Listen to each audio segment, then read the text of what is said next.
ICQ Podcast, episode 470, going to Bouvet Island.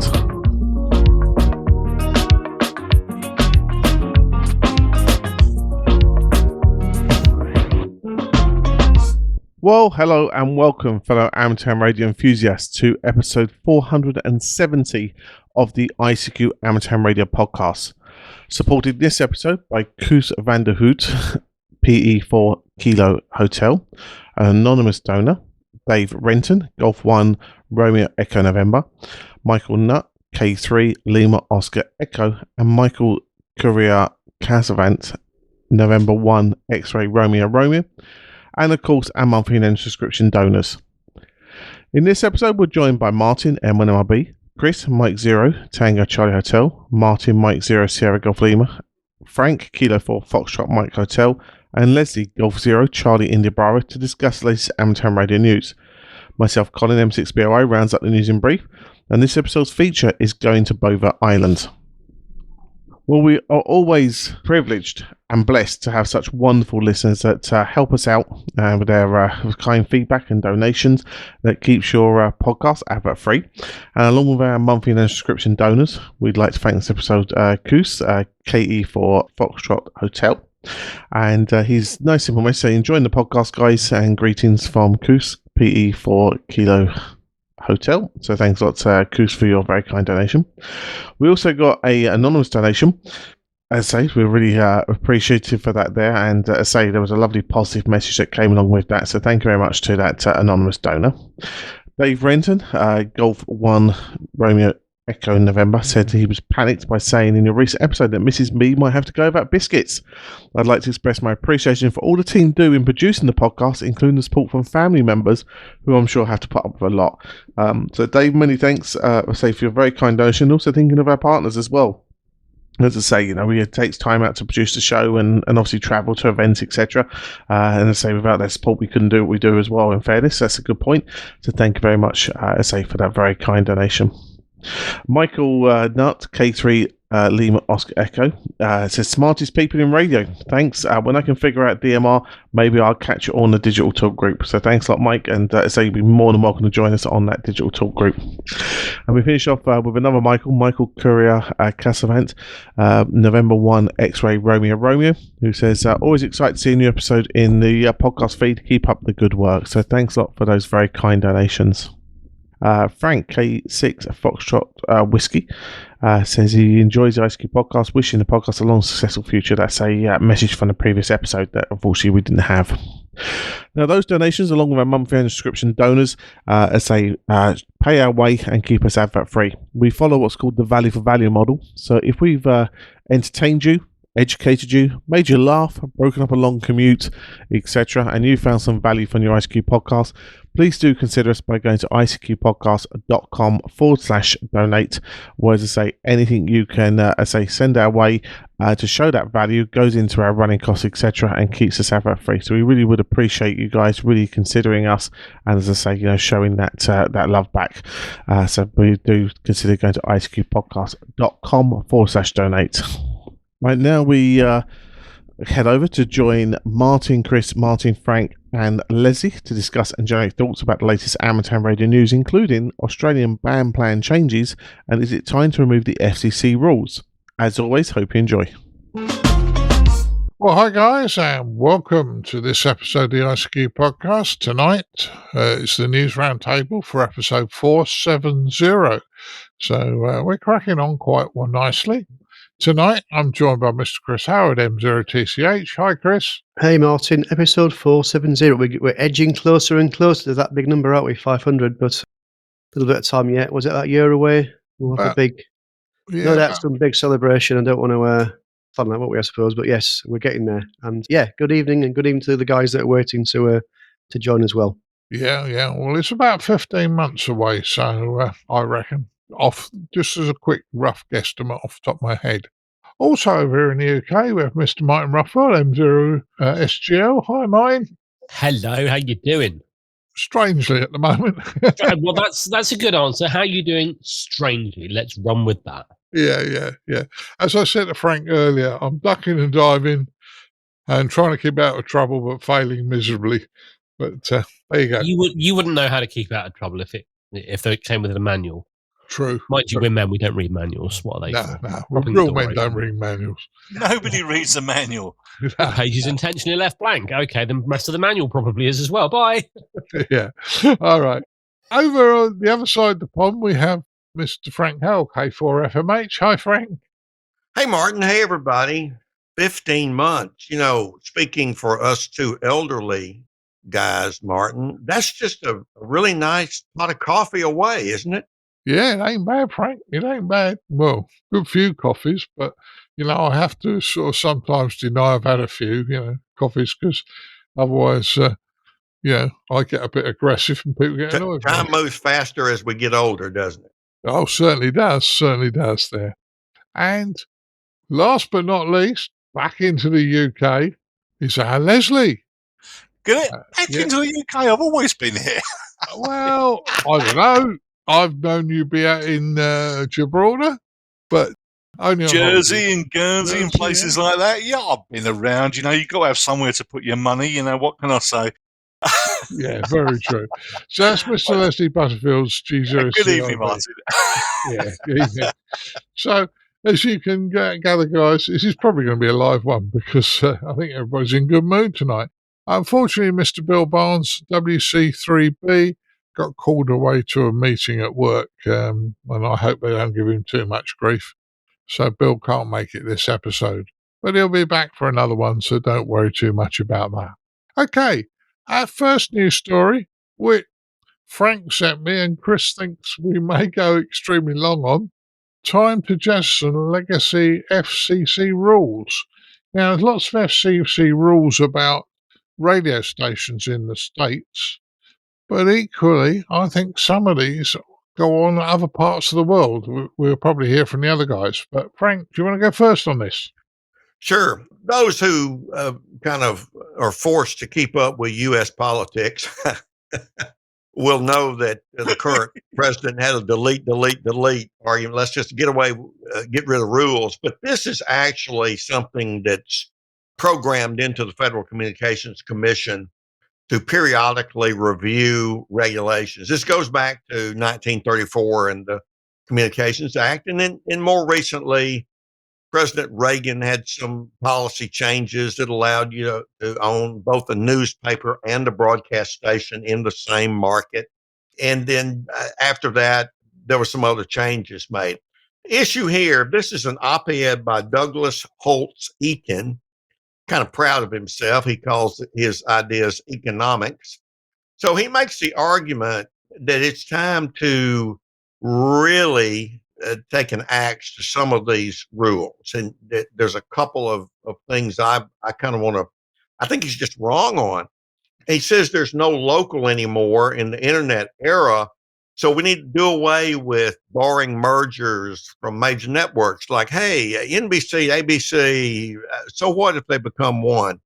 There's a lot of local here. In fact, many, including our previous guest on a feature, Alan Weiner of WBCQ, Shortwave, and AM and FM in Monticello, Maine, made this argument that this vertical integration of the content producers, I mentioned ABC, NBC, CBS, and we could go on, as they began owning stations, it's from the transmit tower on up to the content creator. So they can force really a homogeneity of content on many, many stations. iHeartMedia, Cumulus, as they say, when Cumulus sneezes, the industry gets the influenza. And so this business that there's no local, many would argue that's part of what's wrong with broadcasting, is it all sounds the same. So I really disagree with Mr. Holtz-Eakin on this. The other thing, and I'll try to leave some things for the other presenters to talk about. These are just two issues I disagree with. He cites the venerable Nielsen data to say that this broadcasting is only 16% of total television viewing time in August 2025. Gosh, well, it went from 16 up to 23 in September. So, gosh, it's certainly not continuing to decline. in my previous work on AM broadcasting, it was a shock to everyone, and certainly who reads Nielsen, to see that AM and FM radio is now at 113% of listenership. So radio's over FM. I just think that this is an interesting op-ed about, let's just take a chainsaw to FCC rules, let the companies who own a lot of the media outlets, let's take what's good for their profit margins, and the market can just choose to listen to streaming or broadcasting, but we'll just let the FCC back off and let the market do what it wants. Personally, I say bah humbug, Martin. Yeah, I found this interesting, but the one thing I couldn't work out is there are lots of now big multinationals, both your side of the pond and our side of the pond, that run tens or even hundreds of radio stations, and they can pretty much do whatever, they say they're local this and local that, but they're the same company. If they've got the same policy, it's very, very similar, I'd have thought, Frank. That's just me. Martin, what's your thoughts on that? Oh, I could talk about this for ages. Now, it doesn't surprise me that people in the States want to do things. I mean, it's from a business point of view, it's common sense. You want to get your message out, your product out to as many people as possible to sell as much advertising space as you possibly can, and you want to do it for the cheapest price. How are you going to do that? The easiest way, well, you could. They say you want a national brand. Go buy some space on the DAB multiplexes, the digital multiplexes. You could do that. Ofcom have allowed it here in order to be taken over. If DAB was fit for purpose, then why are people buying the local radio stations and closing them? The answer, DAB is not fit for purpose. Ofcom, if you'd like to defend yourself, please get in contact. I'd love to have a chat with you. But the problem is that you start doing that, and that if you allow it, you take personality out of radio.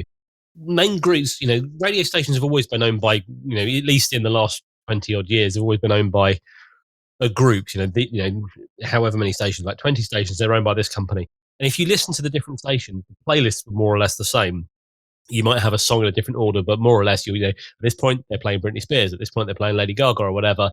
But you had local jocks in the local area that could pronounce your local place names, that were out doing things and attending your local events. And it was really good listening. And those people wanted to work in radio. They have worked through hospital, community radio, whatever, and worked their way up. Now, if you start having, big networks, network shows, you end up and you've got people say, oh, let's put a celebrity on there. Let's get a celebrity on. Sorry, I'm feeding back there a little bit. And they bring in a celebrity to, to share their message. And okay, well, maybe some people do want to listen to that celebrity, but it's a bit boring because I don't want to. I want to listen to someone that knows where I live, knows the area that I live in. It's like, I'll be honest with you, I've personally switched off to a lot of stations when they started networking them. And it's like, it's just not of interest to me. I switched over to the local stations. My local station here recently got, in the last couple of years got closed and is now part of a bigger network. I don't blame the companies for doing it. It's what they want to do. But if the FCC allow it, I think it's foolish.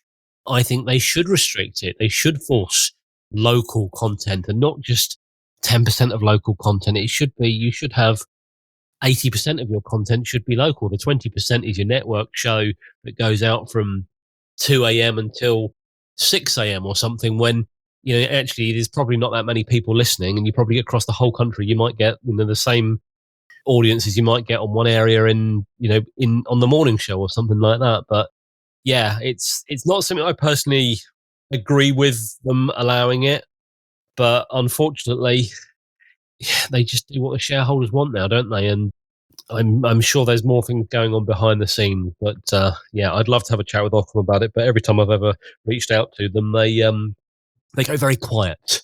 I'm interested what the FCC come back with.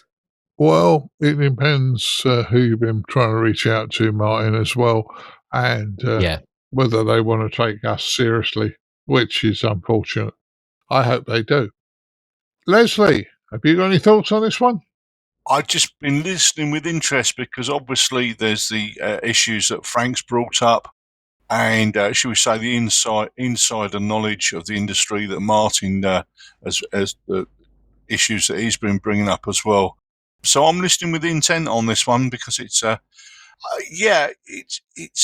it's when the business model prevails, and sometimes that's an issue. And I've seen it's an issue sometimes, and you've got to say, make it more local, make it more accessible to local people. That's where I'm coming from, Martin. Yeah, I can see where you're coming from, and one of my concerns is if you've got a company that owns massive radio stations, then it could get naughty at the way it's producing its content or running news stories, because it'll run it across a whole block of their stations. So if the owner's got a particular thing gripe or something, yeah, I wonder if that could also come in. Chris, what do you think? Well, our expert on this is Mr. Rothwell, so he's already said most of what needs to be said. Yes, I think as Frank was describing, we've got a very similar situation in this country in terms of a couple of very large media companies. We've got Global Radio and Bauer Media that seem to own the vast majority of local stations. There is one in London, Radio Jackie, which is still very much independent. I'm just thinking, as Martin was saying about local events, I was at the Kempton Park Racecourse fireworks a couple of weeks ago, and Radio Jackie used to they used to do the entertainment there, and that hasn't happened for a couple of years. But I don't think that's to do with this particular reason we're discussing tonight. But just made me think of that. But no, nothing else to add, Martin, on this one, really. Yeah, for those who don't know, Radio Jackie is a local South London station. It used to be a land-based pirate many moons ago. It's gone legitimate now, which is a good thing. And yes, there are local people on it, but it's one of the very few, I would suggest. There are, but also the people that own Jackie bought Thames, which was another station. So they actually took it over. And Thames was a local station. It was sad to see that go. Right. Martin, let me add one thing about this for our listeners. If we were talking about companies that made automobiles and Chrysler bought Ford in the U.S. or Tesla bought whatever, that's one thing. That's a private product. This is a public good, the radio airwaves. And it's only the government, and here in the form of the FCC, that the market, that is, the people, have to represent their interest. And that was really the basis of my argument. Sure, we want businesses to succeed. They're in the business, as Leslie said, of if they're publicly owned, to serve their shareholders. And that's what the board's mission is. But at the same time, for a public good, which is finite for a particular frequency, the market seems to be left out of this op-ed piece. And that was really the basis for my argument. I just wanted to make sure that was clear. Yeah. Well, do you think that they will jettison many of the rules, Frank, or do you think they might come to their senses?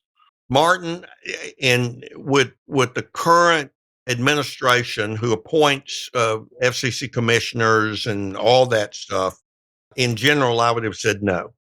But today, I don't know. It just depends on whether it's on the president's radar and there's some issue that he wants to push. So I don't know. I certainly hope not. I certainly hope not, because I think if we continue to have fewer and fewer owners of more and more stations, it's going to kill those in certain media markets who simply cannot successfully compete.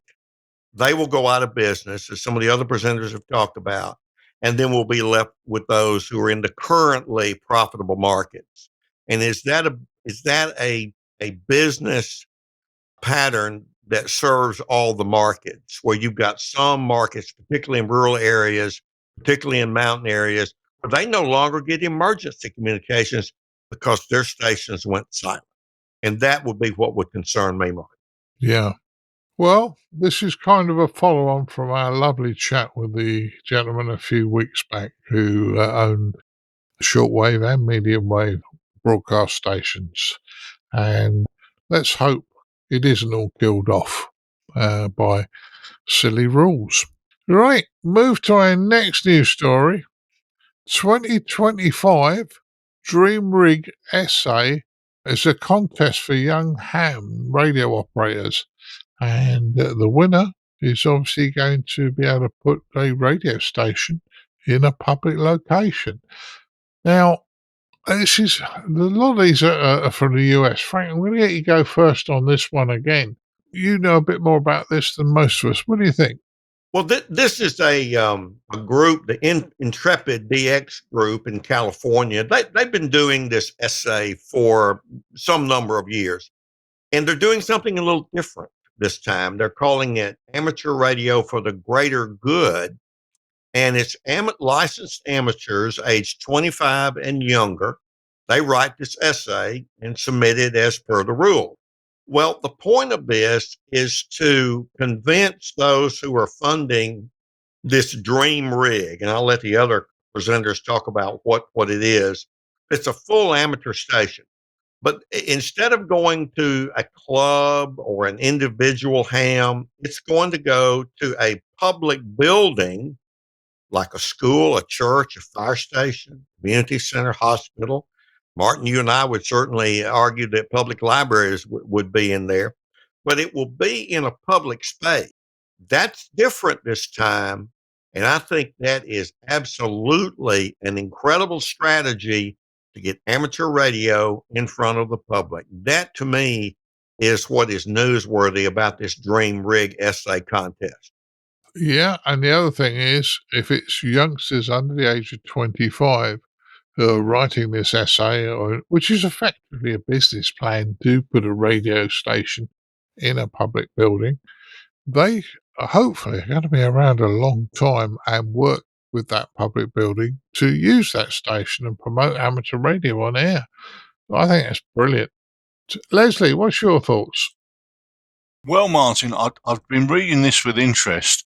Yes, I think the phrase you touched upon was business plan. When we sort of do things in our local clubs and all the rest of it, it's not really open to the public, and we're not selling it to the public. What you get, and I know I've had this running with certain organisations, is you get an operator working DX or something, and he's got the back to the public. And that, personally, it winds me up every time I see that. It's about thinking, how can we project this to the public? Yes, it's got to be in a public building. And also things like permission, looking at permission for the antennas, and you have to go through all this stuff. If you haven't, well, obviously this is something people are going to pick up on and say, well, actually, this isn't really viable. So, yeah, I think it's a good idea. Let's see what happens. And obviously, the winning essay, so to speak, gets a transceiver, UHF transceiver, power supply, coax, and the bits and pieces that go with. So, as a method of promoting amateur radio, I think is a good idea. There's obviously some UK issues that we need to look into. We tend to get a bit sharp on liability and things like that. They're a bit touchy on things like that, and schools as well. There's other issues with schools, but they can be done if you sit down and think your way through the issues. And it's, at the end of the day, this is all about promoting the hobby, which is a good thing. Over to you, Martin. Yeah, it's a good thing. You mentioned the UK. This is obviously for the States, but there's no reason why somebody couldn't talk to one of the manufacturers. I'm not going to say who the manufacturer of radio is, because nicely, it could be one of the big 2 or 3. It's the concept of getting this out there. Chris, what do you think? Well, I hope they get lots of entries. I think it's a great idea. It's going to, they've got a month, so they got until the 10th of December. As you were saying, it's like a kind of a business case, isn't it, really? A kind of a proposal to, the picture is an essay. Really, it's more of a proposal, write a compelling case as to why we should give this equipment. It's a pretty decent set of equipment. It's enough to set up a full proper amateur radio station with on both HF and UHF. So a couple of different rigs that help to do that. Like you say, some pretty decent ones. And yeah, it's really about writing something to say how could you best do this? What makes your proposal the best? And then it does very much involve partnering with a public building, whether that's a library or a fire station or a hospital or a community centre, a church, etc. They need to be. The idea is, I think, to make this accessible, the station needs to be located in, and really ideally the proposal is to include some sort of permission. If you don't have permission, you need to provide that within, I think it's 60 days of the announcement of who's won. But ideally, I guess it would be make your proposal stronger if you already got some backing from perhaps one of those organisations to say, yeah, we'll happily let you use that in our building. So I think it's a really good idea, and hopefully this equipment will get won by a really good group of people that will put something on the air, really promote our hobby. It's also talking about, it's people that are under 25, so it's really promoting the hobby to the youth. I just hope it generates a bit of interest and they get lots of entries and they pay a good one. Yeah, agree with you totally, Chris. Now, Martin, you're our repeater keeper, and we were lucky enough to put our repeater on the top of a hospital, not that far away from where you and I both live.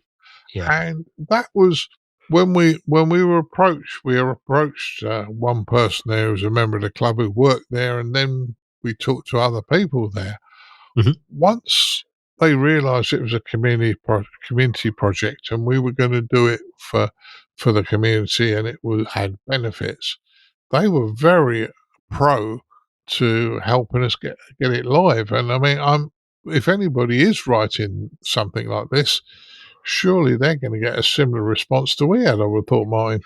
Absolutely. I mean, we approached them, and okay, we had an in already because we knew the person we had someone that worked there. They would point us to the right person. And, if you want to put a PMR station on the roof of the hospital, or if you want to put a cell site or something like that, there's a lot of hoops that you have to jump through for obvious reasons. We still had to jump through those hoops, but they pretty much gave us a leg up to get through those hoops. And as soon as it was a community project, it can benefit people because of this, and this. They were a lot more, not they weren't helpful before, but they were a lot more willing to help. They were like, oh yeah, let's do this. And they were like, you need to do this as well. Let's help with this. Here's the form. Just sign it and send it back, and that's fine. So yeah, they were really, really good. So that's probably a good thing. If anyone wants to enter this, promote it as a community project. Go and have a chat with the right people. Do your research. Don't just write a document. Go and do your research. Have a chat with the people that own the building or whatever. I originally read this Dream Rig essay contest for young ham radio ops. I read Dream Rig as, design your ideal radio. Is like one of the manufacturers going to build it? A kilowatt out the back, decent ATU built in. I don't know. But no, I wonder what are they trying to achieve here? Are they trying to promote the hobby? Are they trying to provide a service, i.e., when hurricane watch and things like that, if all else fails, amateur radio, that sort of stuff. Putting on an amateur radio station in a public location, part of me wonders how that will work. If it's open to the public, then there's going to have to be a licensed amateur there, presumably to show them how to operate it and to effectively cover with the licensing or deal with the licensing, unless there's some other rule there. But I think Leslie hit it on the head. Is this just going to be like another special event station type thing, or a permanent special event station where you've got someone just sitting there with his back to the public shouting 5-9 next and loud SSB blasting out the speakers? In which case, then what's the point in setting it up in a public building? But if it is for the genuinely for the good of the public to promote the hobby, then yeah, I'm all for it. And if it's under 25s can enter, then that's even better. Yeah, unfortunately, none of us are under 25 anymore. But yeah, it's a great one. It's promotes youth. It puts amateur radio into a public building so that the public can see us. It can be a benefit to society. And all in all, I think it's a very good thing to do. So hats off. And I'm going to congratulate the winner you look so you can get some reasonable kit, and you've got a fair amount of work next year to get it all installed. Hi.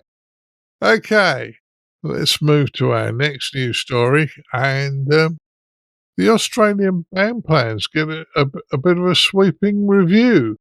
Leslie, do you want to go first on this one? Why not, Martin? Just going through the article, it's about the Australian ban plan to get a sweeping review. The last major changes to Australia's national ban plan was put in place nearly a decade ago, prompting the Wireless Institute of Australia to launch a sweeping review of everything, proposing changes to almost all the bans. Now, what this story is about is technology and modes of operation in radio change. And the ban plans, although they are, as in this country, and I believe in other countries, they are not mandatory, they're advisory. So this is what you should be doing as a radio amateur. You have a segment for CW, a segment for data, segment for SSB, that type of thing.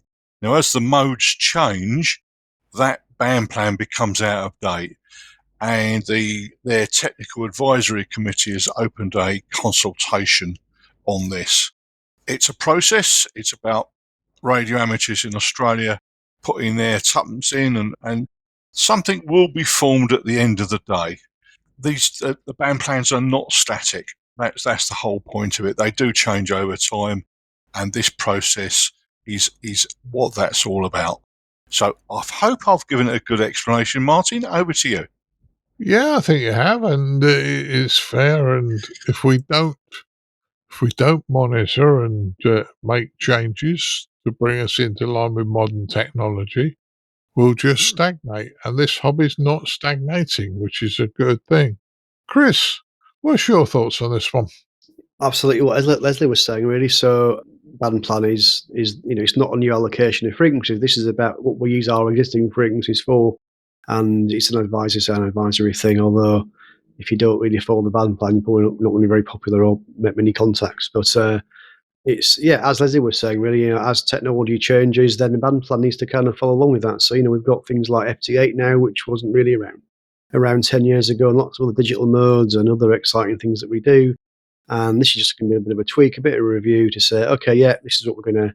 We may or may not make some changes based on that. So I think it's a good idea, and we'll see how things change, if anything. And then I guess other countries may also consider that when they perhaps review their allocations and ban plans and things. Yeah, I'd say these things, hopefully other countries look at. I'm sure Australia looks at what other countries have done, and hopefully they try and bring it into a common ban plan almost. You're never going to get 100%, but fairly close. Martin, what's your thoughts? I have my first question to this. Now, okay, like Leslie hit it on the head. New technology comes in. You have to account for FT8, digital modes, all sorts of different things like that. I get that, but when it comes to HF, and I guess this goes back to the same thing of why don't our HF bands, why doesn't the HF bands in America necessarily line up with the ones in other parts of the world?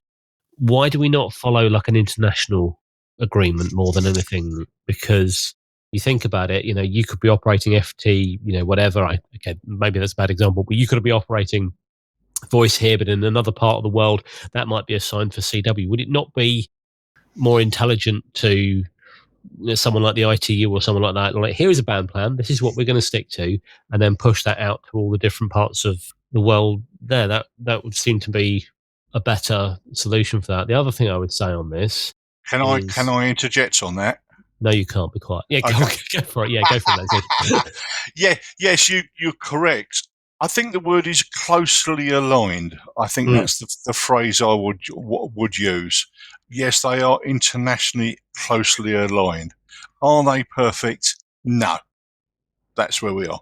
But it would be helpful if they were perfectly aligned, and then you don't have to worry. Our 60-meter frequencies don't all correspond and things like that. But the other thing I would say is, whenever you bring something new in, now we don't believe it's a mandatory thing, but when you bring something new in, it will take, some will adopt it like that straight away overnight. Others may not necessarily be aware of this. Maybe they don't subscribe to a magazine. Maybe they're not a member of their national body. Maybe they aren't following things. And so you might find that one person is operating this mode here. Somebody else comes along, oh, new band plan, I can operate this mode here. And then suddenly you've got two people upset. The old guy who's always done it there, and the new guy, like, why aren't you following the new rules? And absolutely. You're absolutely right. And what happened? And the reason that occurs is because the radio amateurs exam is not a competency test. That, for example, when I worked on the railways, the ticket was only valid for 2 years. Mm-hmm. I took my radio exam in the early 1980s, and you have to try and keep up. Now, you are absolutely correct. Some people just don't bother. And exactly. And then you will find people like, oh, what's this new D-style mode that everyone's going on about? Because it wasn't covered in their exam in the 1980s. Yeah, that's part of the problem, is that you pass your exam, that's it. And when we have things like this RF safety issue come up, people say, oh, we're not doing all that nonsense. Well, times change. It's as simple as that. Yeah. Oh, yeah. Yeah, but there's another thing in that us in the UK will never get the 1.25 meter band, because I believe that's around about 220 megahertz. And what have we got in the UK, Mr. Rothwell, around there? Dead and buried audio, DAB radio. Yeah, there you go. So in this country, we use those frequencies for broadcast. In America, they are amateur frequencies. So, well, I mean, VHF, UHF is less of an issue because they obviously don't go that far under normal conditions. But, HF, that you can literally work the world on, it would make sense to bring not just the band plans into alignment, but it would make sense for the frequencies to be brought into alignment as well worldwide. Yeah, but it does also depend on the country might have a shortwave broadcast station in that part of the band. Yeah. And I agree with you. Yeah, that's just moon. Frank, what's your thoughts on this?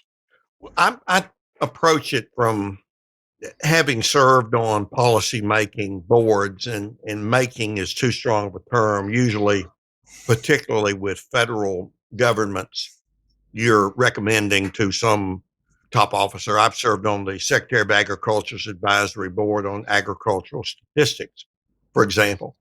And when the concept of organic food emerged culturally, everybody was labeling their things organic, their product, and there was no rhyme or reason. So I was on a committee that recommended to the Secretary of Agriculture, what should he propose to Congress to make law about what is organic? And you might think that's government overreach. Well, okay, you go down to your local grocer and you buy something and it can have anything in it and call it organic. Is that good for you? Might not be healthy, might not even be safe. So there is a role for this, particularly in things that can affect your life. So we came up with some things. However, with donuts and coffee sitting in a conference room in Washington, D.C., our nation's capital, is that the only input of information you should get? No. We talk to different interest groups. Now, let me come back to the problem here. When you have something like a frequency allocation for a given country, there may be something unique in that country about a particular frequency. Airlines may use a new item and it's close here, or they shared the frequency with something else. So it's good to get not just the so-called experts in a room to give top-down regulation, but to get input from others. It is much harder to get input from different constituency groups than it is just to sit around a room, make your recommendation, and then talk about where you're going out to eat at a restaurant that night. Been there, it's easier to do it, but you don't make good policy that way. So I agree with what the other presenters have said. It's good to review these things, and if you can align them for communication, with other countries, it's good. For example, we got some new lower frequencies a number of years ago, like 630 meters. And it's good to try to align those, because as we've shown that those frequencies can be implemented and different modes can traverse a long circuit, right?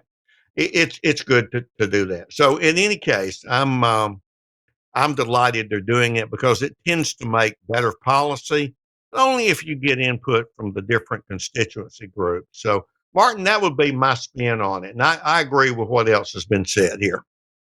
Yeah, and I think we've all been fairly positive about it. It's a very good idea.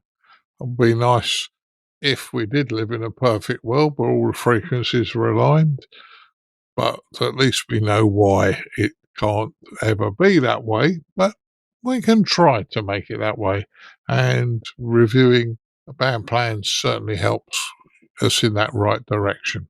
Okay, move to our next news story. Mountain Radio Challenge tests skills of propagation.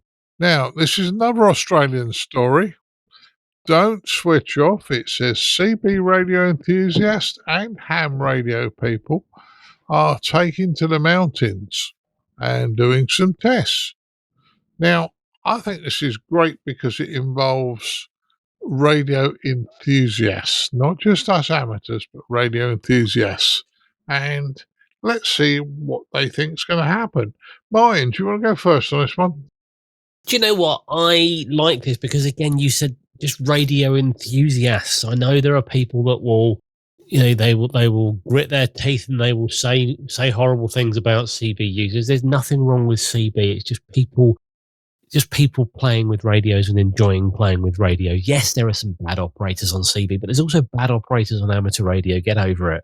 I like it. It includes everybody to get an annual challenge. It takes place on Saturday, the 29th of November.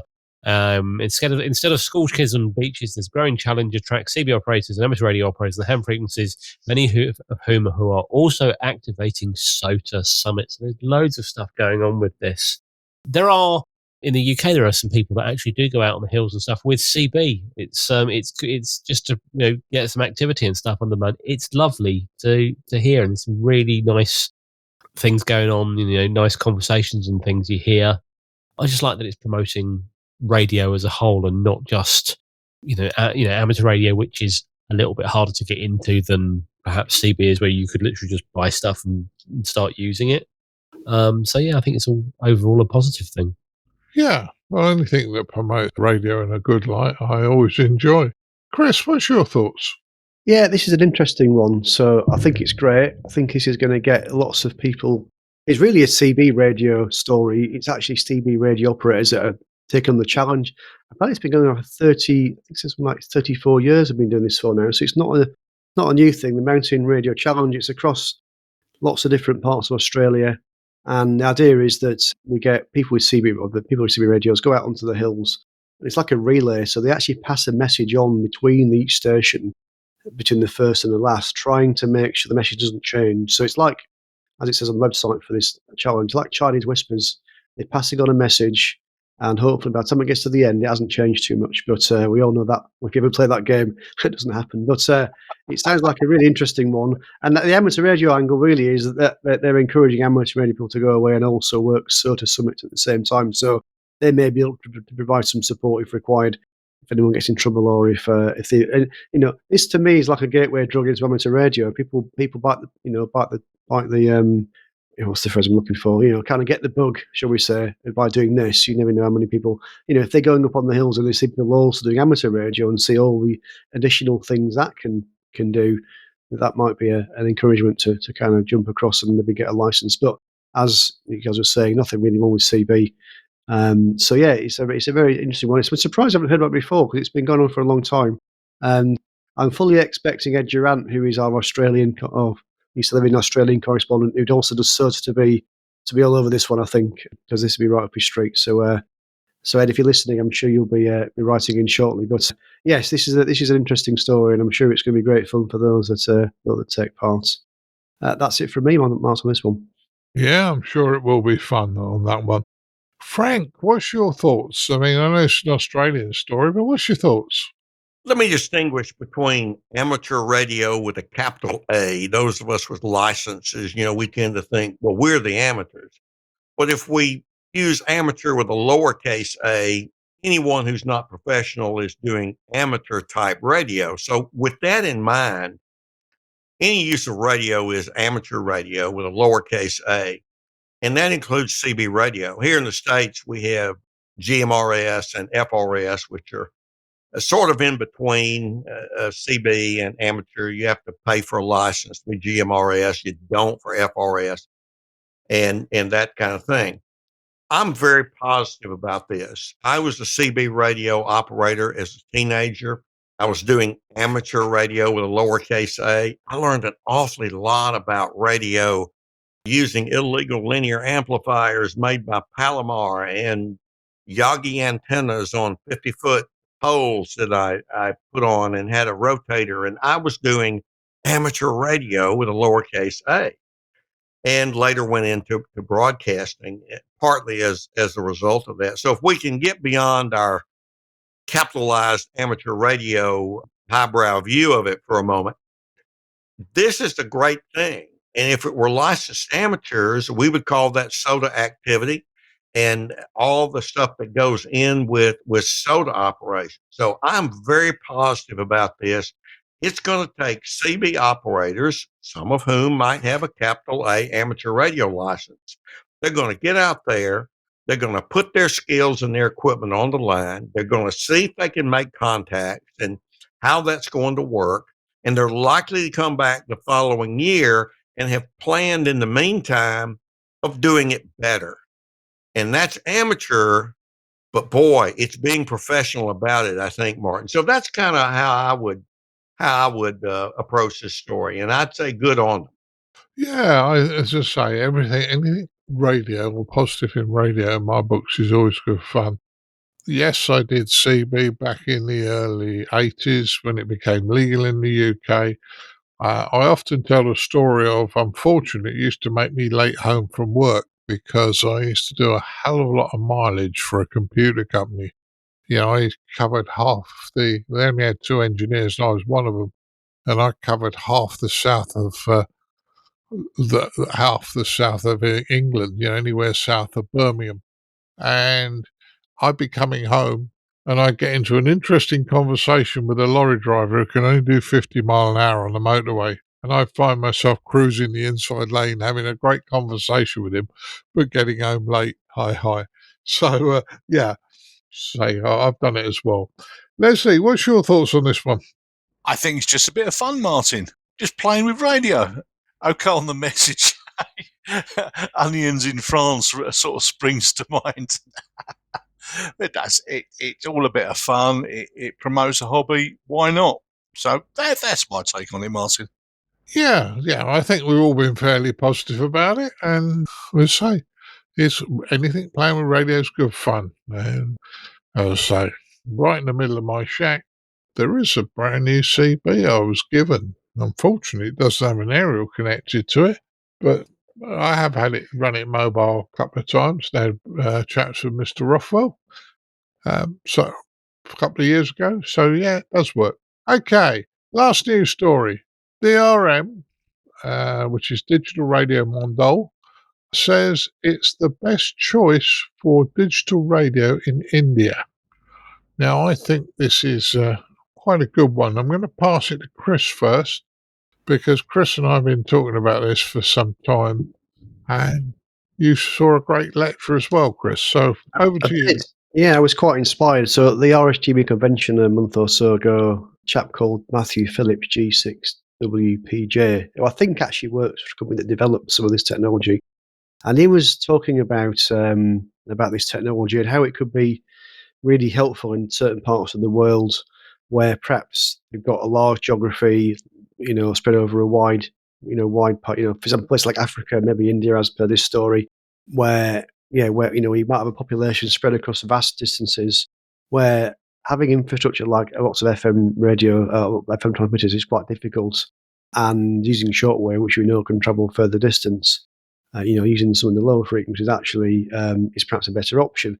What DRM does, and he actually demonstrated at the end of his talk, he talked about a lot of the technical stuff around how it works, which I couldn't really repeat now because it was kind of quite difficult to to do that. But he talked about it, and then he actually did a demonstration. He actually had a handheld radio which had this DRM technology in it, and the quality was like listening to an FM station. So, unlike the usual kind of AM quality we get, which isn't quite as good as we get on FM, this was very, very good quality, but it was going over pretty low amount of bandwidth, and it was actually very impressive. Now, one of the things that's been a barrier to this becoming more popular is the cost.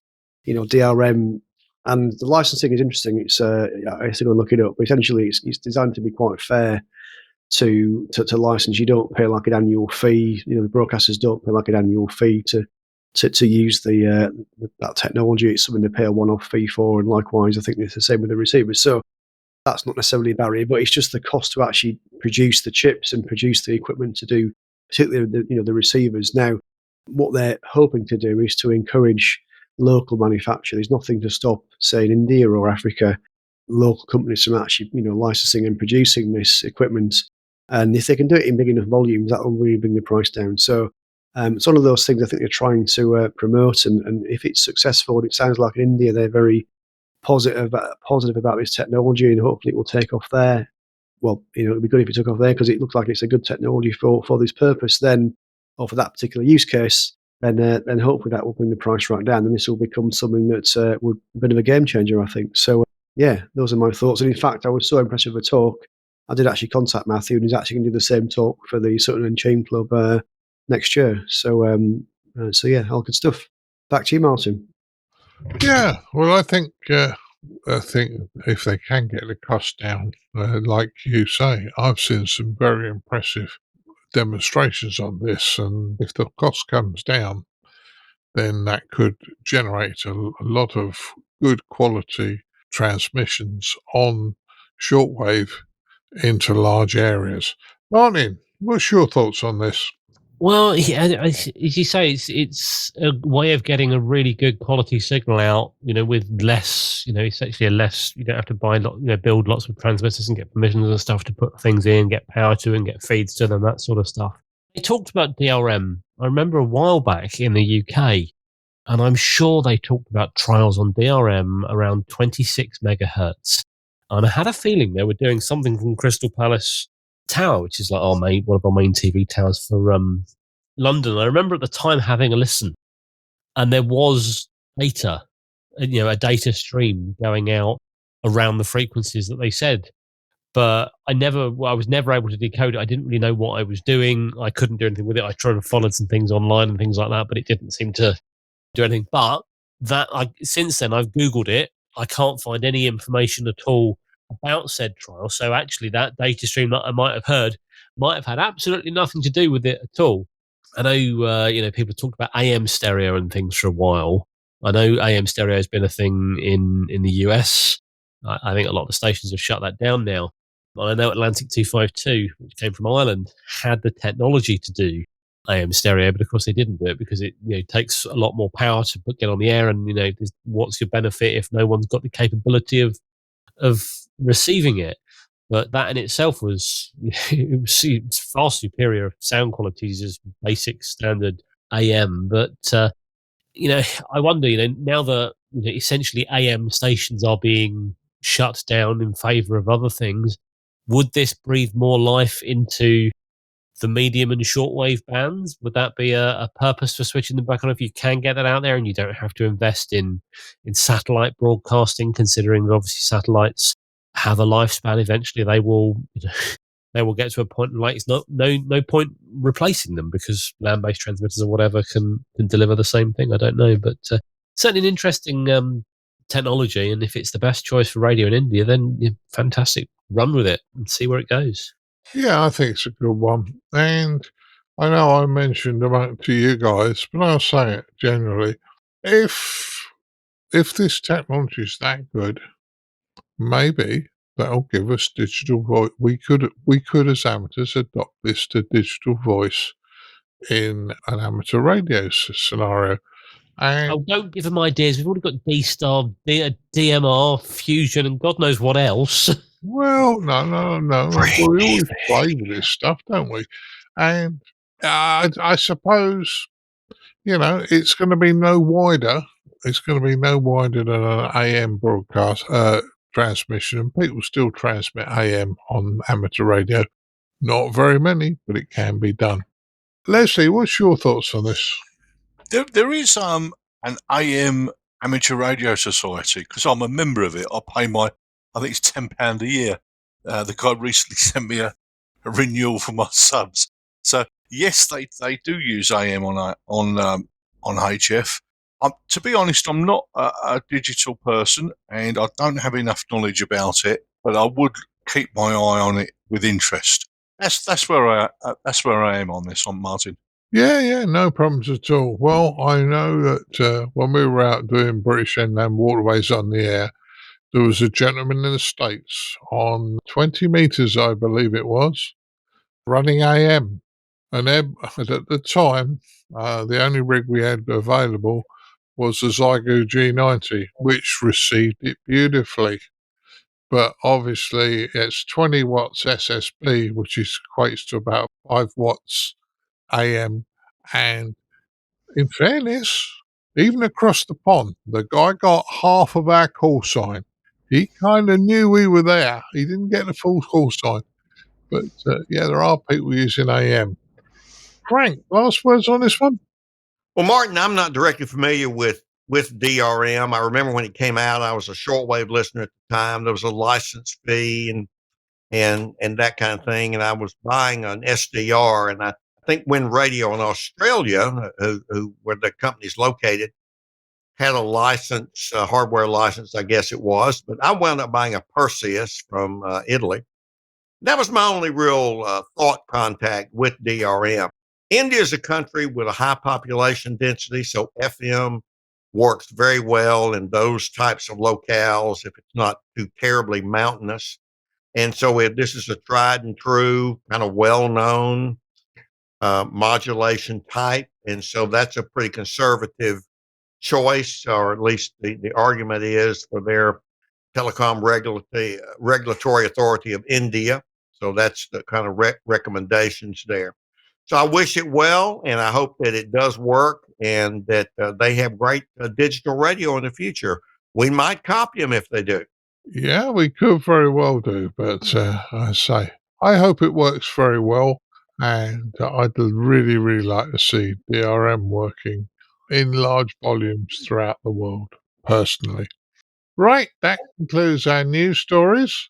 Let's find what the guys have been up to since the last time we spoke. Frank, you're not getting away lightly because I'm giving it back to you. What have you been up to? Well, one of the things I've been up to is I went back to my alma mater, Georgia College in Milledgeville, Georgia, the FM station that I founded as an undergraduate, then as WXGC, now WGUR, is 50 years old. And I was invited back to give a talk and to be interviewed and those things. And I left to go to graduate school 2 weeks before my then roommate flipped the switch. So I was interviewed on WGUR, and it was the first time in 50 years that I'd actually been on mic in the studio on the station that I founded. So a good time was had by all. My wife and I enjoyed the campus, and the people were very hospitable to us. So I spent some time there. I'm chairing a endowment committee. My wife and I donated a bit of money, and so I'll have on K4FMH.com an article about that, try to ensure that station will last far longer than 50 years. On the amateur radio side of things, I've been continuing with some antenna designs. I'm giving a talk to a club in Rochester, Minnesota, the day after this podcast will drop on Sunday. It'll be the following Monday. Been working on ground plane antenna for 20 meters, and as those listeners who do this kind of work know, I came up about a quart low on impedance oil, so to speak, about 25, 26 ohms of impedance, a little bit lower than 50, which we'd like to have. And there are various ways to increase that. And as I kind of went through the options, I ran across a brilliant webpage by Dick Reed, KK4OBI, And he used this little different theoretical approach to up the impedance there. He uses what's known about an off-center fed dipole, an OCF adjustment. You know, where you take a dipole and you slide the feed point toward one end until you get 50 ohms or something close that you can transform to 50 ohms. And he did some modeling in 4NEC2 software and came up with some table or two to, even with 90-degree radials at right angles, which are certainly easier to mount than at 45 degrees, you can raise the vertical radiator and shorten the radials. In my case, I've got 4 radials, and it should work there. The listeners who build antennas are going to think, okay, what's that radiator going to be? Well, it's going to be about 22 feet. Oops, that's larger than a 17-foot whip. But Chameleon is made a 25-foot whip. I have one in the post, and I'll proceed with that and some short 8-foot whips and go back out to my favorite small park where I do my antenna testing. So been doing a little bit of that. Got some great results even with low impedance, but we'll continue and get that wrapped up. I've continued my penchant, Martin, for trying to help the amateur radio economy and purchase another radio. There's a project from the United Kingdom and Arizona here in the States, as they say, called Quantum SDR, and they've been making receivers that work well as a pan adapter for radios, but they're getting into transmit business. So I took delivery of their Spectrum DSP quantum communicator yesterday and pulled it out and powered it up, put a power pole on the power cord. And next month they will have the control head with multiple filters. And Rob Colclough, who's very active on Facebook and YouTube, illustrating this particular radio, and you can search for Quantum SDR and find him. He says he's getting about 15 watts out on CW with this particular radio. So it may not be a G90, but it's an interesting radio, and I'm looking forward to seeing how it works and continuing on there. That's mostly what I've been up to, Martin.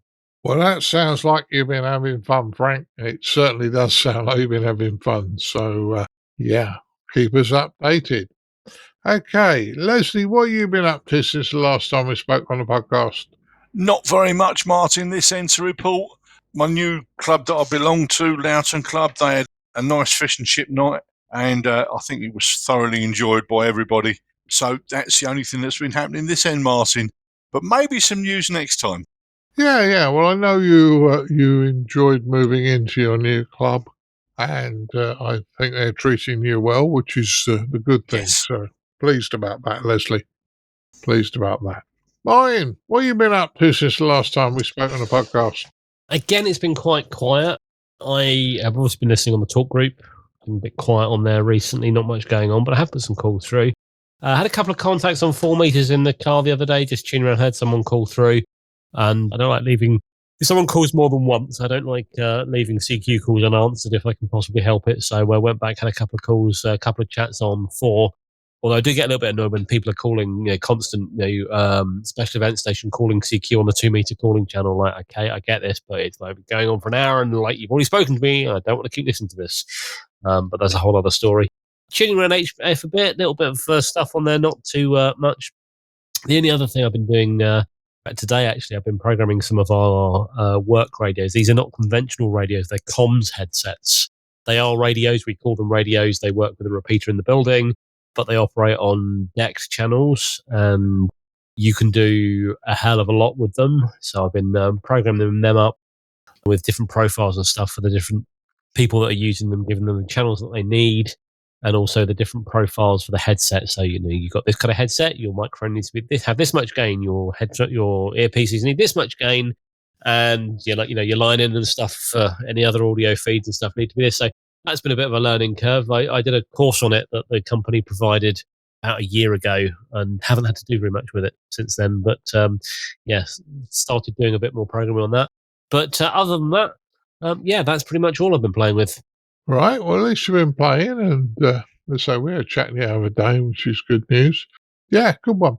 Chris, you've been probably a little bit busier than me, but what have you been up to? So, a few things. I've been learning MicroPython. So I ages ago, I bought some Raspberry Pi Pico little microcontrollers, which I never really used. I think got them AliExpress. They were very like £2 or £3.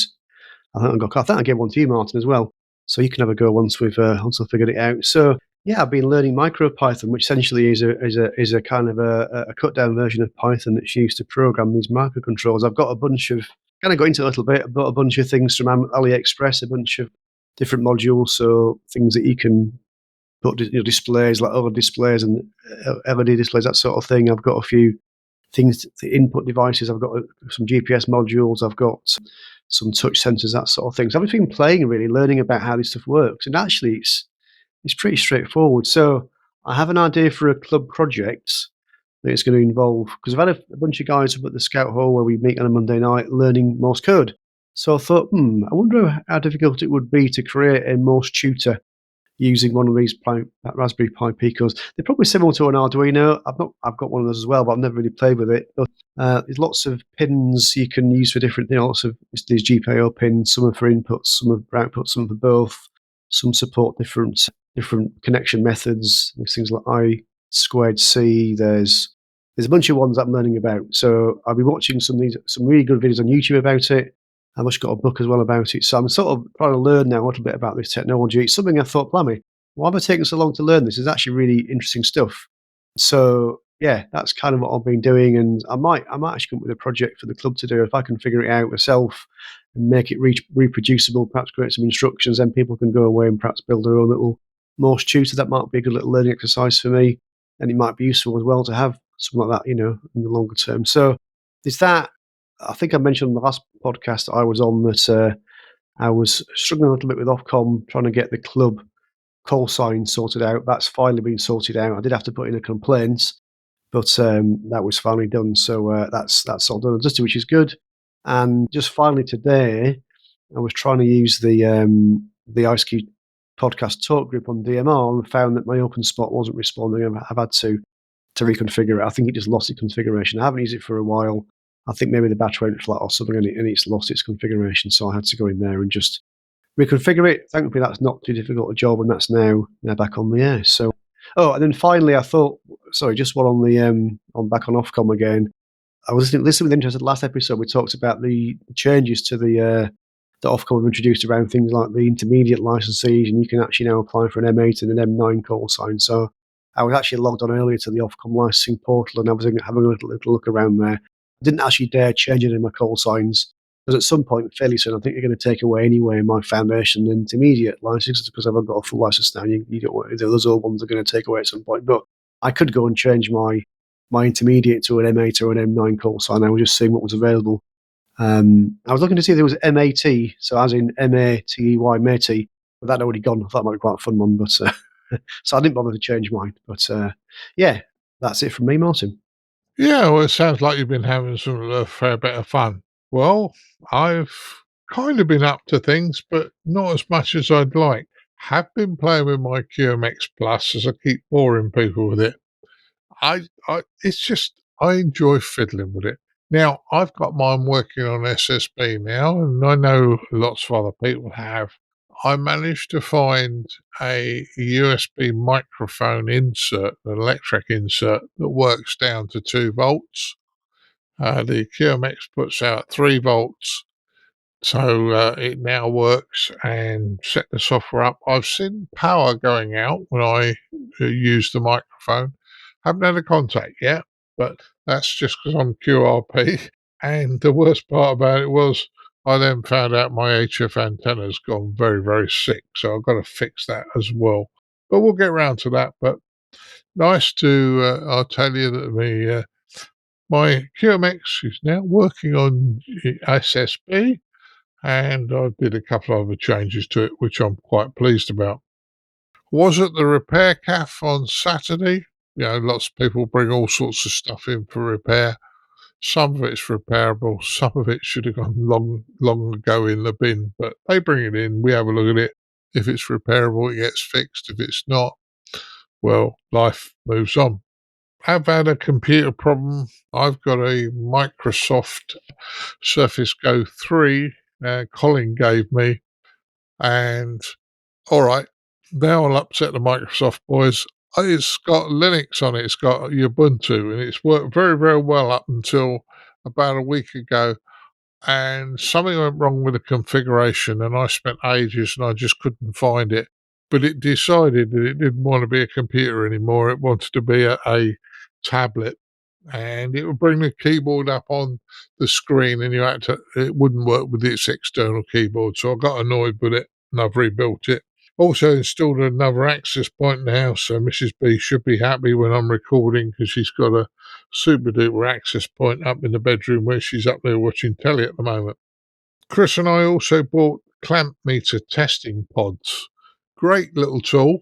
If you ever got a clamp meter, these things you put in the plug into the wall, plug your device into it, and then they've got these ports where like holes effectively where you clip your clamp meter through, and you can read the current it's drawing. And we were messing around up the Scout Hall the other week, and I've done it at home. Kettle at home draws about 10 amps. The kettle up at the club Scout Hall, it's about 11 amps, but it's just interesting stuff. And last but not least, I've done some 2 meters for the car, and I have done a few calls on the talk group mine, but I'm equally guilty. I've not done as many as I'd ought to, but I've had a chat to a few people, so that's good. So all in all, I think we've been pretty busy, guys. And, that's, to me, it's a good one. So all that's left for me to do now is to thank you all for turning up as we move to the next part of the podcast. I'd like to thank Mr. Chris Howard, M0TCH. Thanks, Martin, and thanks, guys. Another good one. Yeah, good one.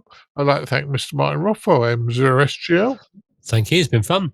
Certainly has. Over the other side of the pond, I'd like to thank Mr. Frank Howell, K4FMH. Thank you, Martin. Thanks, guys. Enjoyed it as always. Yeah, good to have you, Frank. And also our Leslie over there in Shinkwood, Mr. Leslie Butterfields, G0CIB. Thanks for having me on, Martin. It's been a blast as always. Yeah, it's always good fun, isn't it? So all that's left for me to do now is to move on to the next part of the podcast and say 73 to you guys. So 73, guys. 73. 73. Cheerio. Keep your amateur ham radio podcast advert free by donating less than the length of coax. Visit www.ICQPodcast.com/donate now. For all the news, links and information, visit www.ICQPodcast.com. And now it's time to have a look at the news in brief from me, Colin BRY. Just a couple of things this week. First off, the International Space Station is holding a slow scan TV event to celebrate 25 years of the International Space Station. So the event will take place from the 12th, so a few days ago, to the 20th, and the series will also celebrate scouting. Series 30 will consist of 12 different images transmitted every 2 minutes on 145.8 megahertz. And as I say, we'll put a link into the ARIS social media for more details on this for you. So as I say, that's the special event station there for the 25 years International Space Station, running through to the 20th of November. And the National Amateur Radio Alliance is holding a club week, an on-air event encouraging clubs to make and participate in exchange QSL cards. Unlike Contest Club Week, that does not involve earning points submitting logs. Instead, it's a relaxing, engaging way of basically helping you out. Everything from how to operate your club shack, members' home, from a park, any location, etc. Clubs are encouraged to organise additional activities to make the most of the opportunity, and participants should be prepared to send and respond to QSL cards and provide further opportunities to engage and teach new hams. So, as always, we'll put links to this on the ICQ Podcast webpage for you. In December, we will be conducting a listener survey, and we really want to hear your feedback. So the best way of getting access to that survey is to sign up for the ICQ Podcast newsletter. You can do that by visiting ICQPodcast.com, click on subscribe to newsletter, and so you can get yourself on that newsletter list so you can tell us what you want your ICQ Podcast to cover in the future and the type of show you're looking for as well. So we really hope you do consider doing that for us. Right, now we're going to head over to our features episode, which is going to Bouvet Island. As always, hope you enjoy. And now for this episode's feature from the ICQ podcast.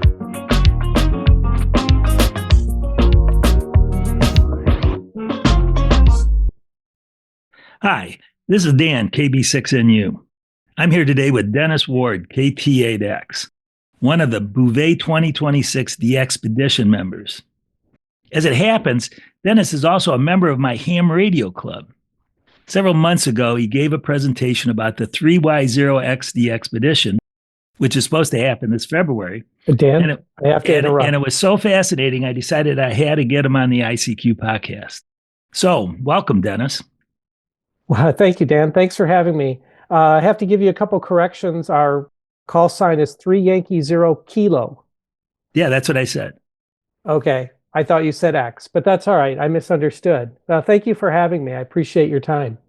Oh, this is great. Like I said, the presentation was so fascinating. I think our listeners will also be equally fascinated. So to get started, why don't you tell us a little bit about yourself and what you've done in ham radio? Sure. So I'm a recently retired electrical engineer, and it's ham radio that got me interested in becoming an electrical engineer. I first got interested and introduced to ham radio through my cousin, Greg, K8 Golf Lima, who worked in the broadcast industry, and I played around with radios, and I spent a weekend at his house.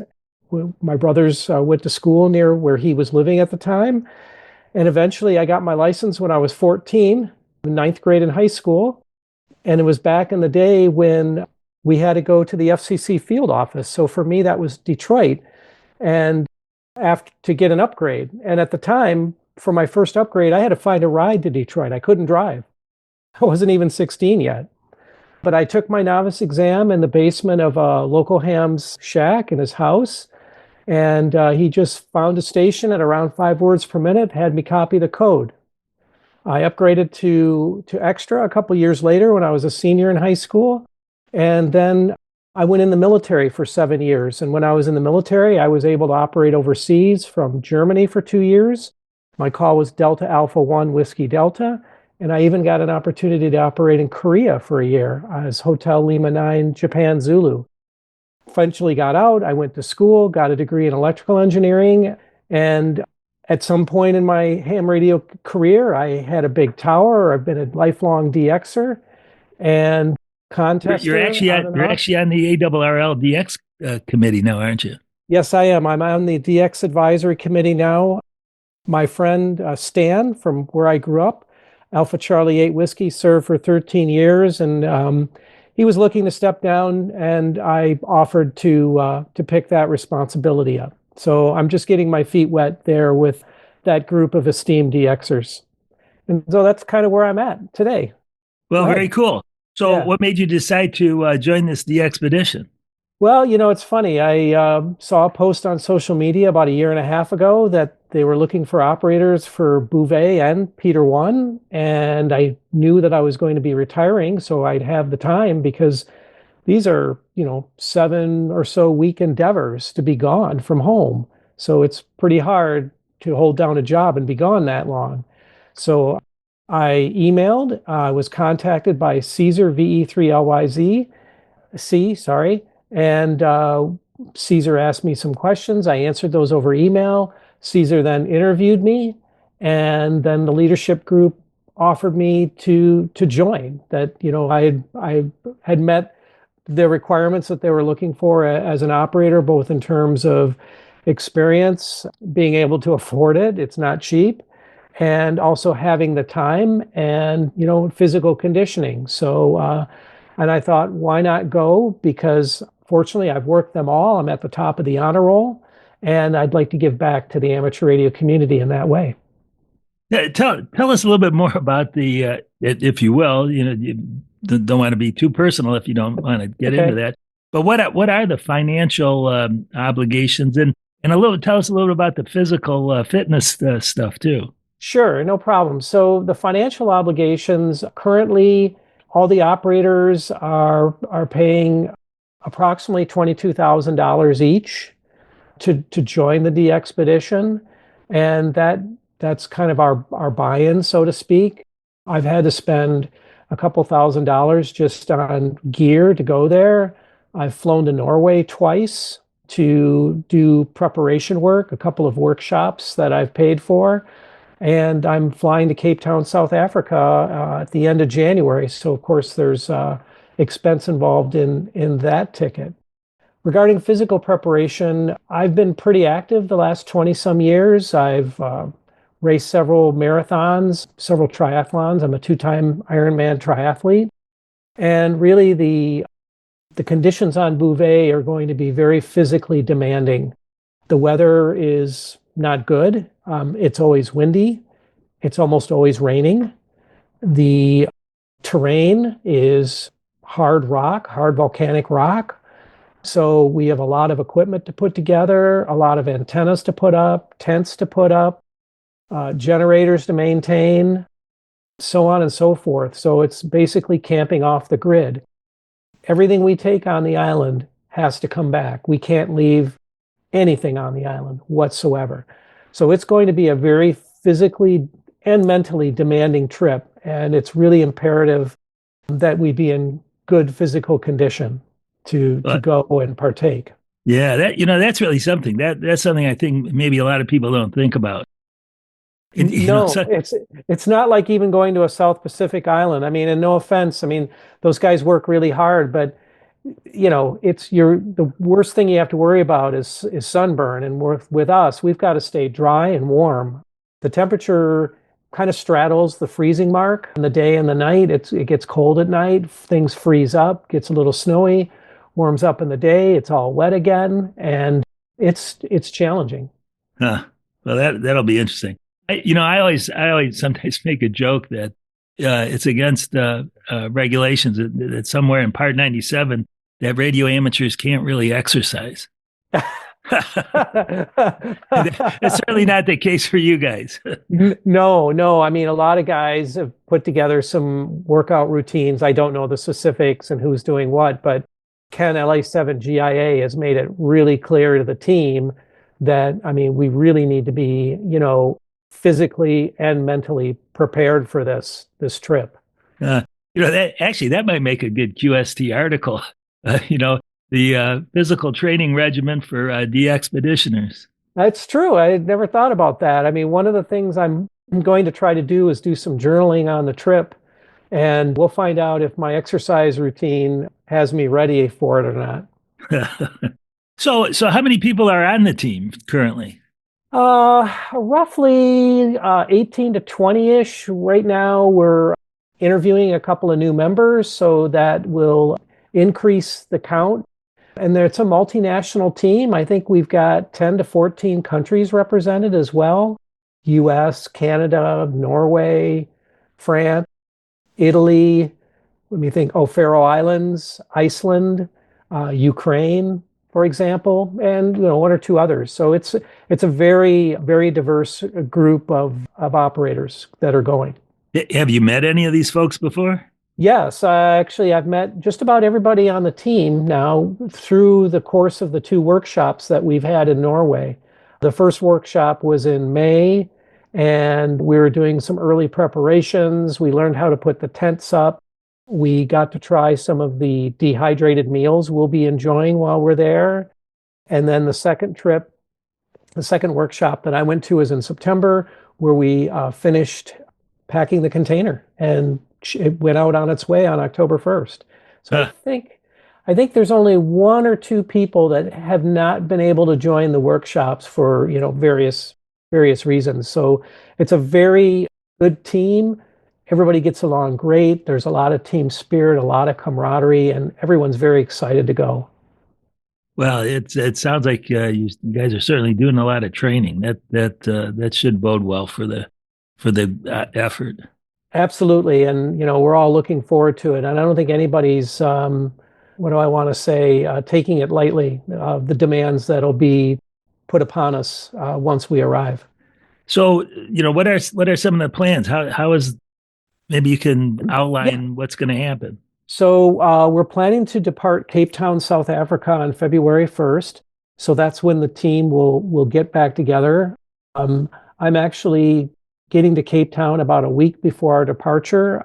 One of the jobs that I have is I'm coordinating all the Cape Town logistics, I'll say, and I wouldn't be able to do it without the help of Paul, Zulu Sierra 1 Zulu Sierra 1 Sierra, pardon me. And Paul's just been instrumental in helping me out. He lives in Cape Town.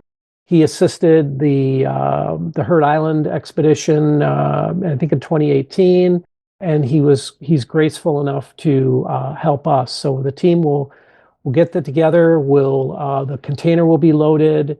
We'll inspect the vessel. We'll inspect the helicopter. The generator fuel will be loaded. The aviation fuel for the helicopter, and then the boat will leave. We're expecting a 5 to 7 day trip to Bouvet, depending on weather. And then once we arrive at Bouvet, we have to wait for a weather window, and in order for the helicopter to take us to the island. So the plan is that the helicopter will take people and equipment in the island. They will only fly. There's at least a 2-hour predicted weather window. So the initial flight, we have to do a quick site survey to make sure that the locations where we believe we can go are suitable. A couple of us will then stay, and then the helicopter will start bringing supplies back and bringing the other operators. We're planning to set up 2 camps. We're kind of calling it an upper and lower camp. And the upper camp, the focus will be on North America. It's not an exclusivity for working North America, but given the location, it's a little bit higher. And, our focus will be to work the North American ops from that location. We want to stay on the island for 2 weeks. We have our food, water, and fuel rationing set up for a 2-week stay. And then when it's time to wrap it up, we have to take everything down, put it back on the helicopter sling, and bring it back to the boat, and then repack the container.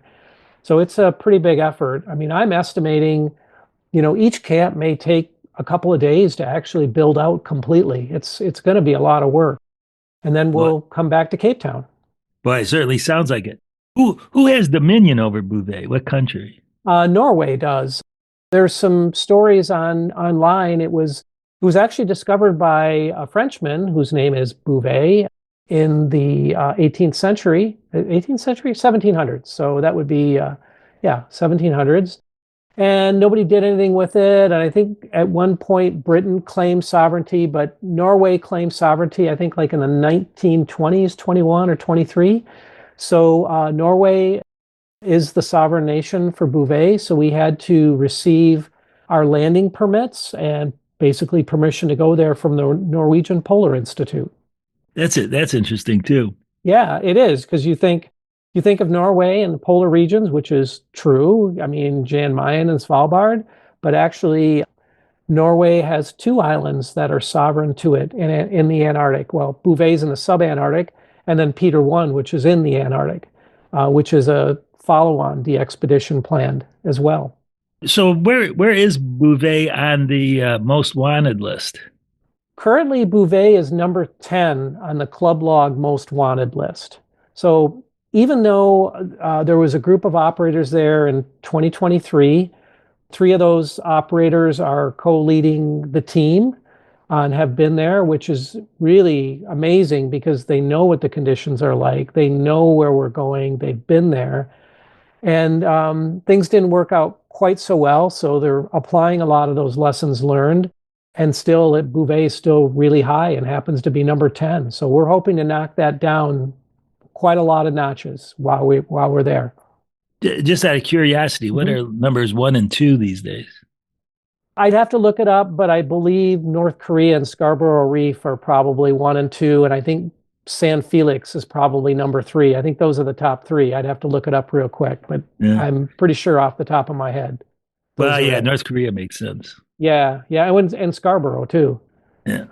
Yeah, as you can tell, I'm not a big DXer myself. That's okay. I won't hold it against you, Dan.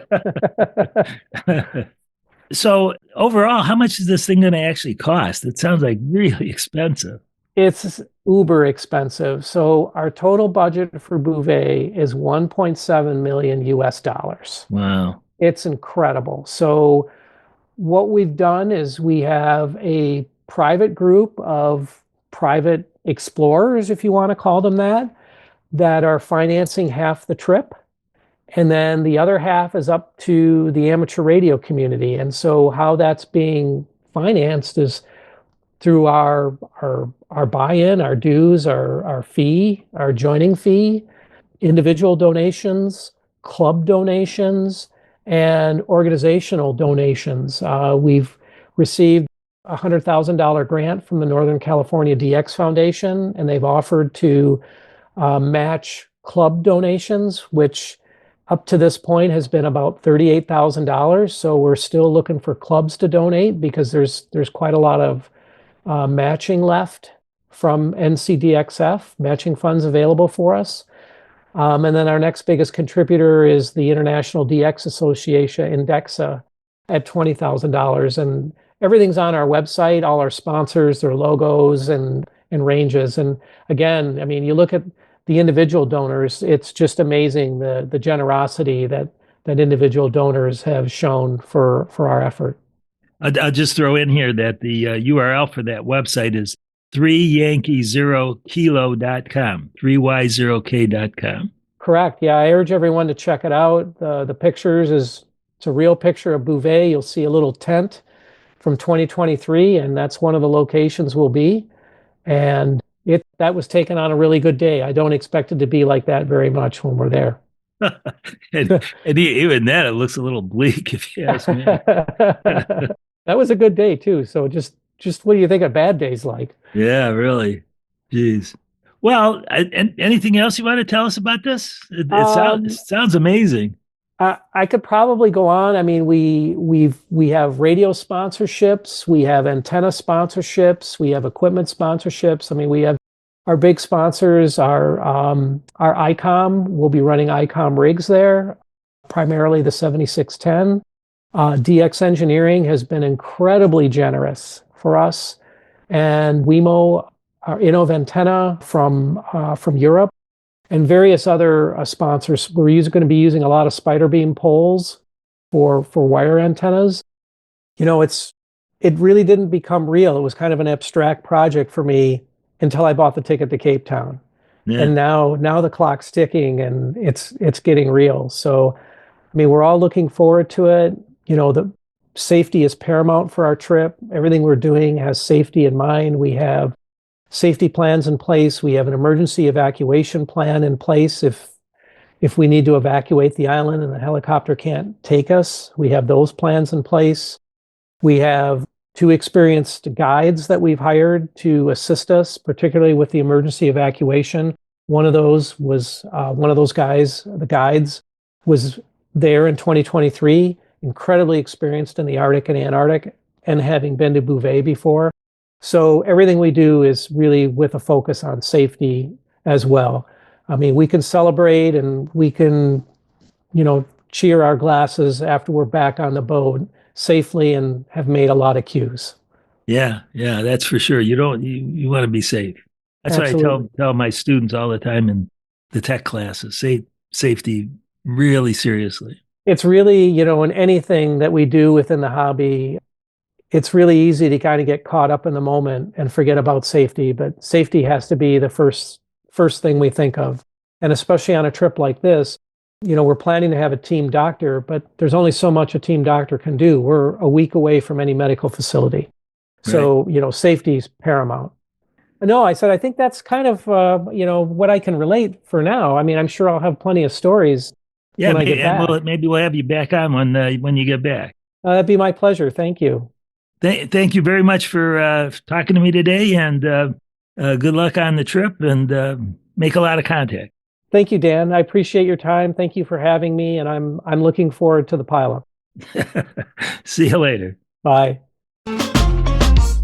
Well, everybody, I really hope you enjoyed our feature this episode. Something a little bit different for you, and I really hope that whets your appetite for the Bouvet Island the expedition. And thanks for our friend Dan, KB6 November Uniform, for recording that feature for us there. So, as I say, that's certainly to listen out for over the coming time. And as I say, it'd be great for everyone to get involved and help the team out, won't it? Yeah, certainly is, Colin. Certainly is no problems at all on that one. And I enjoyed listening to Dad's interview of Bouvet Island, so that was good. Yeah, so thanks off there.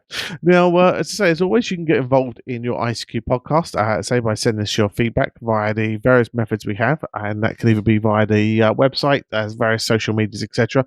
And we do our best to pick them up and certainly chat about them. So first up, we got Sandip, EI7 India Juliet Bravo, who commented on episode 468, Portable Power, which was the feature that Chris Howard did for us, and he said a few takeaways for him, and that was keeping the kit as light as possible so that it can run on battery.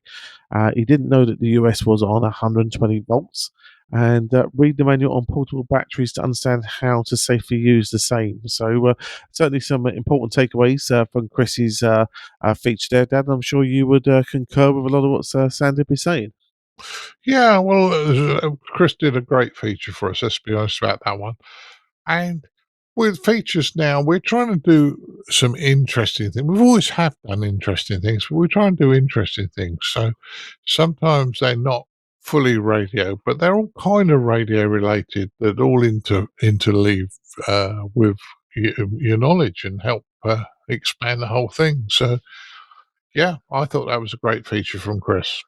Yeah, and now we move on to some feedback from our YouTube channel, which you can find at youtube.com/ICQ podcast. And we got a really interesting video there, which you did with Hans Summers from QRP Labs at Friedrichshafen earlier on in the year, when he was talking about the implementation of polar modulation in the QRP Labs kit. So I think the username is Rob from YouTube, but no real cool sign I can find. So sorry about that, Rob. But he says he loves his QMX and he's worked DX as single sideband many times on 20, 17, 15, 12, and 10 meters to Japan and to Europe from the west coast of the USA. The QMX is pure genius in his opinion and a great bargain, despite the fact that the QMX costs a little bit more per watt at each rig's full power than a Flex Radio Aurora hi, he says. Yeah, I mean, I suppose it's one way of looking at pricing. But I know you're a great fan of the QMX kit, and it certainly has got a lot of bang for buck, as they say. Yes, certainly is, Colin. And I must admit, I said to Hans, I'm loving it because I'm enjoying the fact I put it together. I can look at it and go, yeah, it's great.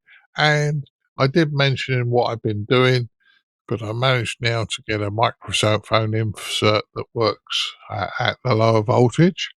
They are available on one of the, not internet sites, but one of the electronic manufacturers.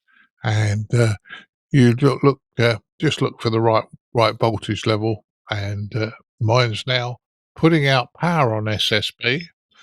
Now, the next thing for me to do is just do a local contact with somebody to make sure the audio and everything sounds right before I hit the big time and try and do some SSB on it. So, great radio. I'll be, in many ways, disappointed when it's working 100% because it won't give me anything to play with, Colin. Oh, no. But as I say, it's been great. I know you've had a lot of fun over the last few months building it. So, as I say, if you're looking for a potential present to yourself or to a ham you know, it could be a great option for Christmas coming up for you. Now, we mentioned feedback's really important to us, and we will be doing a listener survey in December. And the best way of getting involved in that listener survey is to sign up to the ICQ Podcast newsletter.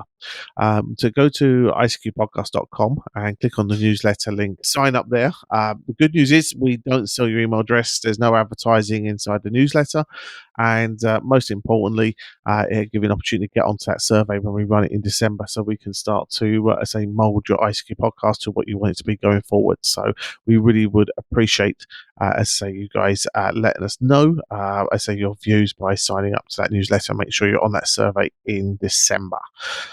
So, yeah, that one there. So the other thing we need to do that is digital group. So I heard that in the background just before we started recording, there was listeners floating around. So I'm sure I'd say if you're getting a digital radio for Christmas, getting on the ICQ Podcast digital group's a really great idea. Certainly is, and I'll be honest with you, I apologise to those of you who use it. I've not been on much, but I have worked for a few people. It depends what I'm up to. Believe it or not, I've been extremely busy recently. Not a lot to show for it, but I'm busy. But I do try and get on the talk group as much as possible, and it is there for you guys to use. So feel free. Yeah, certainly is.